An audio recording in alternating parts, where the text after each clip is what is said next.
After all these years, you like go over each other's body.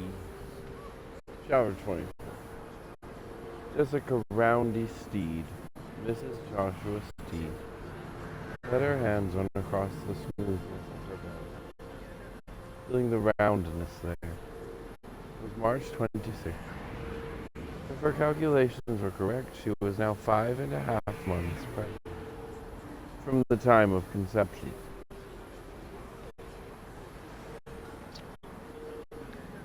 How would you know that? She lay perfectly still, willing the life within her to move, to give some sign that everything was all right.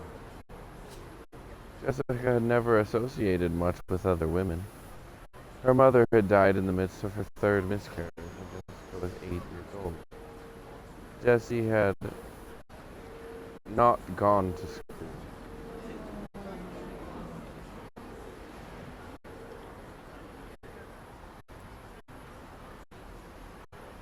She had never been inside a church, and growing up in Boston, in a saloon, did not make for many associations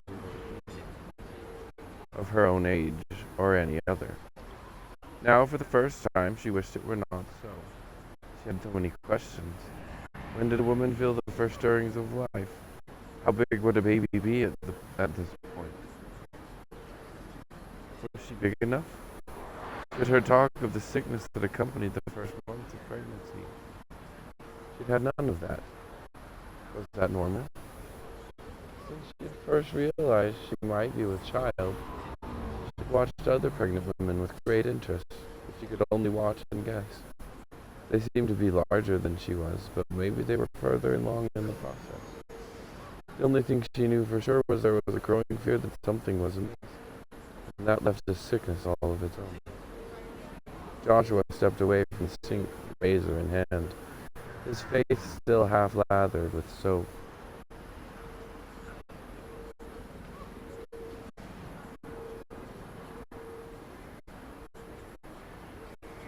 He had been watching her in the mirror.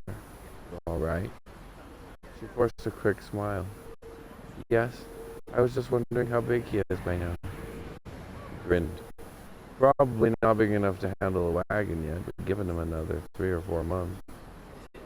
They never spoke about it being a girl. It was part of their game, and she didn't mind playing it with him. She knew if it didn't turn out to be a girl, the disappointment would only be momentary.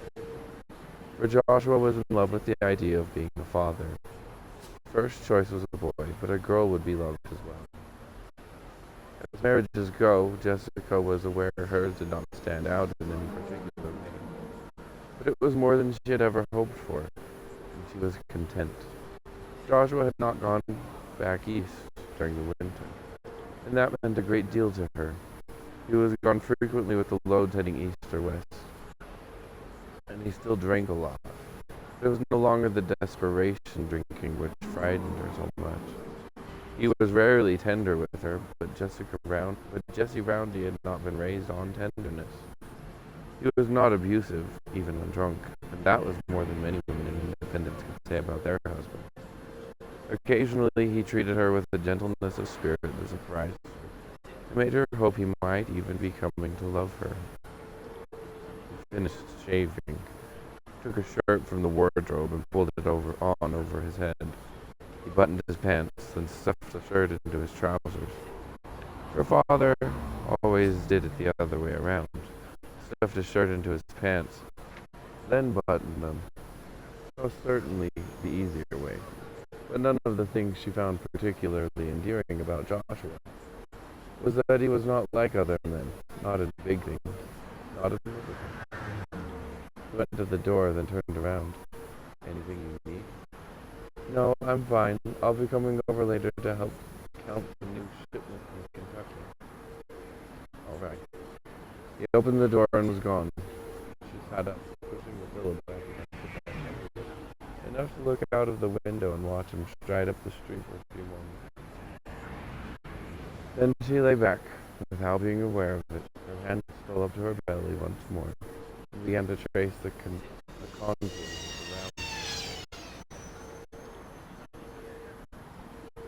There was a sharp knock on the door, and Nathan looked up from where he was nailing board planks down on the main floor of his cabin. He set the hammer aside and went to the door. He opened it to find Martin Harris standing there, clutching a newspaper. "Look at this." He thrust the newspaper in front of Nathan's nose. No preliminaries, no handshakes, no "Hello, Nathan, how are you?" His hands were trembling slightly as he held the paper out in one hand. Nathan took it from him, glancing at the masthead. It was from the Wayne Sentinel. Martin's hand shot out to jab at the spot on the page. Then Nathan felt his own heart leap. There it was, in bold letters. The Book of Mormon. He started to read. The Book of Mormon. An account written by the hand of Mormon upon plates taken from the plates of Nephi. Wherefore it is an abridgment of the record of the people of Nephi and also of the Lamanites, written to the Lamanites, which are a remnant of the house of Israel, and also to the Jew and Gentile, written by way of commandment, and also by the spirit of prophecy and of revelation. That part's taken from the title page of the Book of Mormon, Martin said. He dropped his finger a little further down the page. Look here. The bottom paragraph was short, only 3 lines long. The above work, containing about 600 pages, large duodecimo, is now for sale, wholesale and retail, at the Palmyra Bookstore by Howard and Grandin, Palmyra, March 23, 1830. It was yesterday's date. Nathan looked into the older man's eyes, which were shining with excitement. So it's finished. Yes. Martin reached inside his coat and pulled out a book he had tucked up under his arm. It was rather small, only about 5 inches by 7 inches, and an inch and a half thick. The copy was of fine leather and a soft golden brown. There was nothing on the front or back covers. The spine had a small square of black near the top with gold lettering stamped into it. It read simply, Book of Mormon. This is one of the very first copies. Reverently, almost disbelieving it could really be what it was purported to be, Nathan took it. Martin took the newspaper back, watching as Nathan caressed the letter with this finger and rubbed the letter. Which finger is this finger? He opened it slowly, almost in awe. The first page was the title page, laid out a little differently, but containing the very words he had just been reading in the advertisement. He let his eyes skip down to where he had left off. Written and sealed up and hid up unto the Lord, that they might not be destroyed, to come forth by the gift and power of God, unto the interpretation thereof, sealed by the hand of Moroni, and hid up unto the Lord, to come forth in due time by the way of Gentiles, the interpretation thereof by the gift of God. I can't believe it, Martin, he breathed. I just can't believe it. Nor can I, the older man agreed. Nathan's eyes dropped further on the title page, which is to show unto the remnant of the house of Israel how great things the Lord hath done for their fathers, and that they may know the covenant of the Lord, that they are not cast off forever, and also to the convincing of the Jew and the Gentile that Jesus is the Christ, the eternal God. And now if there be faulted be the mistake of men, wherefore condemn not the things of God, that ye may be found spotless at the judgment seat of Christ. Nathan read one phrase again, marveling, to convince both Jew and Gentile that Jesus is the Christ. He shook his head. I can hardly wait to read it. I'll bet Joseph is beside himself, Martin went on. After all these years, it's finally completed, he laughed. I can't wait to see him.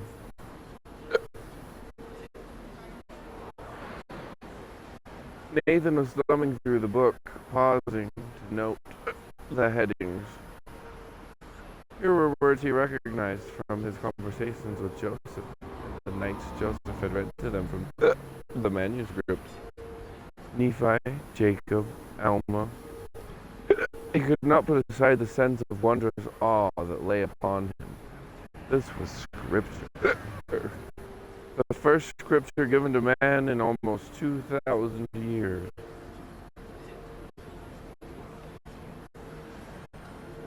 And here it lay before him, waiting to be read, waiting to be digested. Going down there now. Nathan finally pulled out of his thoughts. What? I'm going down to see Joseph now. He's at his parents' home. It was a great day, and I wish to be with him. It was a quick stab of pain. A week ago, he had promised Lydia he would break off his association with Joseph Smith. But the offer had been flatly rejected. The void it had left in his life still gaped before him like some immense, bottomless chasm. But his compromise had been spurned. There was no longer any such commitment. He felt a leap of relief even in the midst of the pain. He untied the carpenter's apron he wore and tossed it onto a bench. I'm coming with you, Martin. The older man clapped him on the shoulders. Good. And we'll stop in the village at the Palmyra bookstore. I must purchase my own copy. His eyes lit up. No, he explained. I shall purchase 3. Mother must have one too. Martin looked surprised. But that's only 2. Yes, I know. But I think I know what to do with the 3rd copy. It has been a monumental work. Oliver Cowdery sat on the sofa next to Joseph, looking at him. 7 months just for the printing. Joseph nodded soberly, and Satan's hand has not slackened for one moment as he sought to bring it forth. But it is finished, Martin said fervently. It is finished. Well, you're missing the first third, and then there are 2/3 of the whole thing still waiting. So no, not really, but sure. Absolutely. Martin and Nathan had arrived at the Smith home about 2 that afternoon and had, for a time, worked with Oliver, Joseph, Samuel, Hiram, and Father Smith in getting some old dead wood culled from the woodlot. After a warm supper prepared by Emma and Mother Smith, they retired to the Smith's parlor to talk. The other Smith children, Sophronia, William, Catherine, Don Carlos, and little Lucy, had also joined them. The younger one sat on the floor to watch and listen as the adults talked. It was a warm gathering, filled with excitement and exhilaration. Samuel Smith chuckled a little. It was a big job for old Egbert B. Grandin. Even the big book printers in New York City usually do only 1 or 2,000. What do you mean old Egbert B. Grandin? Emma chided. He's younger than Joseph. I know, Samuel continued. But when Joseph wanted 5,000 copies, he laughed, and he barely hung his shingle out for book printing. It was a massive amount of work, Oliver said soberly. He was right in feeling a little overwhelmed. He turned to Nathan. Have you ever watched a printer work, Nathan? No. Of course, every letter has to be set in place by hand, one at a time. Joseph laughed easily. Oliver ought to know. He set some of the type himself. In fact, he was at Grandin's shop enough that he could be a printer himself now. Yes, Oliver agreed. I was beginning to feel as if printer's ink was the milk on which I had been nursed. But I realized he had been forgetting himself, and to make such a statement was one of the most offensive things you could say about your mother. Good hell. But when you think that each sheet has to be printed by hand, even with 16 book pages on the sheet, with 5,000 copies, that's over 180,000 sheets Grandin had to print. There were low whistles and some oohs and ahs. And that doesn't count the folding, trimming, stitching, and binding. Right, they should have made more money off of this book.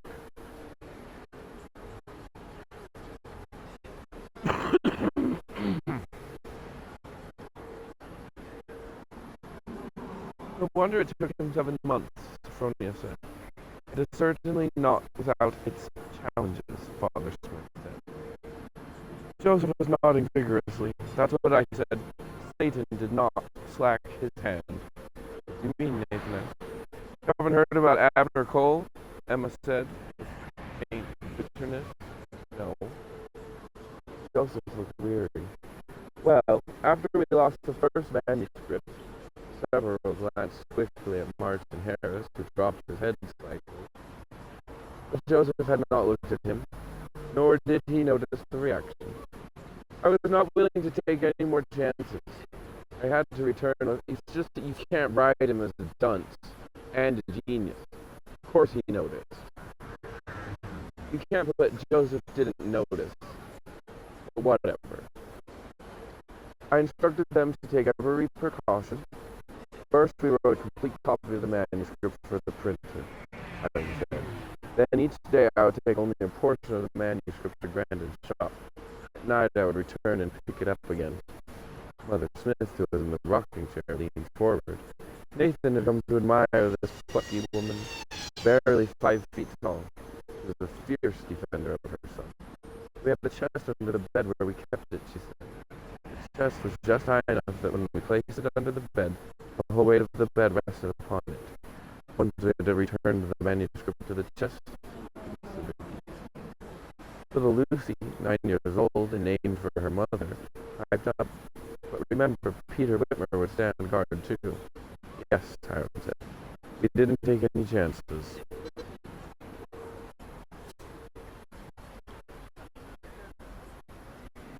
Until we almost had the work stopped. Joseph turned to Nathan again. This Abner Cole publishes a small paper called The Reflector under the fictitious name of Obadiah Dogbear. Oh, yes, Nathan said. I've seen it. Yes, well. And unbeknownst to us, Cole comes in on evenings and the weekend and uses Grandin's equipment. When he learned that Grandin was printing the Book of Mormon, he promised his subscribers that he would print excerpts of it in his paper and save them the cost of buying the book for him. One Sunday, Hiram went on, speaking quietly now. This was in December. Both Oliver and I felt very uneasy about the project. We went into town and found Cole working like a madman on his next issue. It was not just the Book of Mormon, though. Mingled with the scriptural passages, he had thrown together a parcel of the most vulgar, disgusting collection of prose you have ever laid your eyes on. Tremendous, huh? What did you do? I told him we held a legal copyright on the book and that he was violating that copyright. He demanded that he absolutely refused, Oliver broke in. He was arrogant and haughty. He believed the Book of Mormon was rubbish and planned to discredit it in this manner. He said he had permission from Grandin to use the press, and that gave him right to the Book of Mormon, too. Father Smith stirred in his chair.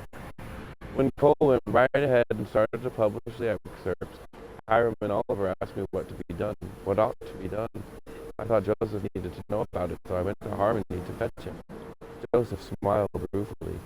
We got back on a Sunday. Father and I nearly froze to death. The weather was bitter cold. But as soon as I had recovered a little, I went to Palmyra. There was Cole working on his paper, just as on the previous Sunday, when Hiram and Oliver found him. When I saw what he was doing, I told him the book belonged to me, and I forbade him from meddling with it further. What did he say, Nathan asked. Joseph seemed amused. He threw off his coat, rolled up his sleeves, and came towards me, smacking his fists together. You want to fight, sir? He bellowed. You want to fight? I will publish whatever I please, so if you want to fight, just come on. Nathan smiled, remembering when Joseph had nearly yanked his arms out of their sockets and stick. I told him to put his coat back on. It was cold, and I told him I would not fight with him. But I told him I knew my rights, and he would certainly stop printing my book, or I would exercise them. Sir, he bawled, if you think you are the best man, take off your coat and try it. Joseph laughed. He really looked quite ridiculous. I told him again I would not fight him, but I reminded him of the law, and told him I would invoke it. He finally cooled down a little and agreed to take the matter to arbitration. Of course, it was settled in my favor, and that was the end of it. Well, only the end of Cole's dishonesty, Oliver corrected. What harm had been done? That's right, Martin Harris broke in. Speaking for the first time in several minutes. When word spread there'd be no getting the book in the Reflector, a group of the townspeople got together and made a resolution that they would not purchase the book when it was completed, and also that they would try to influence all they knew to stay away from it too. Nathan gave a weary sigh. Yes, I heard about that. Lydia's father was one of the primary forces behind the meeting. Mother Smith stirred. He was also the one who influenced the Presbyterian Church to bring charges against us. Really? Nathan asked in surprise. Yes. Back before Joseph had his vision, I, along with 3 of my children, joined the Presbyterian Church. We haven't been involved with them of late, of course, but we were notified this month that they were charging us with neglect of public worship. Yes, Martin said. That would be Josiah McBride, all right. Well, anyway, after the town meeting, Egbert began to worry. Here he was with 5,000 copies of the book nearly done, and the whole town saying they were not going to buy one copy of it. Joseph looked at Martin and smiled warmly. By then I had returned to Harmony, so I had to come back again to try to assuage Brandon. He would not lose his money, sure. Martin was shaking his head. Joseph also had to convince Martin Harris, faithless Martin Harris, that he wasn't going to lose his farm over this either. He looked pained. And suddenly it looked like no one would buy the books. I got worried. Remember, it was my mortgage that convinced Egbert to take the job in the first place. I inquired of the Lord, Joseph said softly. He gave a special revelation to Martin. This came as a surprise, not only to me, but to some of Joseph's family as well. Martin was obviously chagrined and yet too honest to spare himself. The Lord told me I was not to covet my own property, that I was to be concerned about the needs of my family, but otherwise I was to impart of my property and pay the debt which I had contracted with Egbert so the work could continue. There was also some other wonderful things the Lord told Martin, Joseph said, pleased with Martin's obvious contrition. Some night, when there is more time, we shall read it together. There was one beautiful line, Martin said. I've committed it to memory, for it is exactly the counsel needed most. What does it say? Mother Smith asked. Martin took a quick breath, glancing around the room at them. It says, learn of me and listen to my words. Walk in the meekness of my spirit, and you shall have peace in me. There were quiet murmurs as the others considered that. So I talked with Egbert, Martin went on, with more assurance now. I told him I would stand behind the project, and no need to fear that he would lose his money. So he finally agreed to continue. And the Lord is pleased, Martin, Joseph, very pleased. The group lapsed into a comfortable silence, several moments, each lost in his own thoughts. Then suddenly Joseph slapped his leg. But Nathan, I've forgotten the most important thing. What?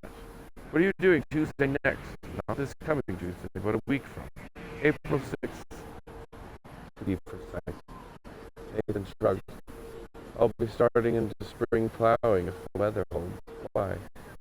Joseph's eyes were shining, and there was a radiant sense of excitement about him. The Lord has made it known that we are to organize his kingdom again upon the earth. Again he had caught several in the room completely by surprise. Samuel leaned forward eagerly. You mean a church? Yes, Samuel, the Lord's church. But Nathan stopped, overwhelmed. And it's to be done on that day? Yes, the Lord has specified it. The exact day is to be April 6th. A church, Samuel said again. We'll have a church. Joseph smiled. Now the Book of Mormon is finished. The Lord wants us to move on. There is a great work yet to do. Will it be done here, Joseph? Nathan asked. No, it will be at the Whitmers in Fayette. We have much less opposition there. Can you come? Will you come? Nathan looked into the blue eyes that seemed as deep as eternity. Even as strong as you are, Joseph, I don't think you could keep me away. May I bring Mother? Of course, Melissa too. He paused. How will your father feel about it? Will he let them come? Nathan frowned, and once again his thoughts leaped backward to his last meeting with Lydia. He'd better, he finally said. I'm getting a little tired of people telling others what they can or cannot believe.